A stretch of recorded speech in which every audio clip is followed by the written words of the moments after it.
ভারতের অস্কার জয়ী সঙ্গীত পরিচালক এ আর রহমানের ২৯ বছরের সংসার ভাঙতে চলেছে।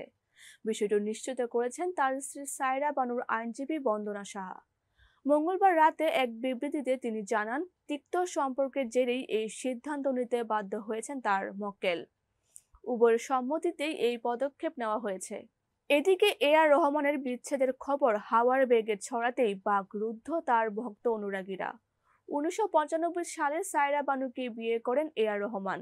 তাদের ৩ সন্তানের নাম খদিজা, রহিমা ও আমিন।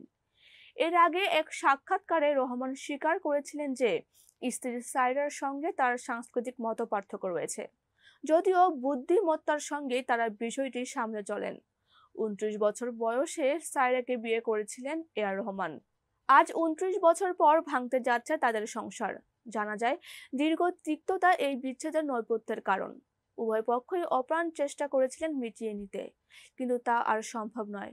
ফলে দীর্ঘ দাম্পত্যের পর এই সিদ্ধান্ত নিতে যথেষ্ট কষ্ট হয়েছে সায়রার। বিচ্ছেদের সিদ্ধান্তে তিনি মানসিক বিপর্যয়ের মধ্য দিয়ে যাচ্ছেন।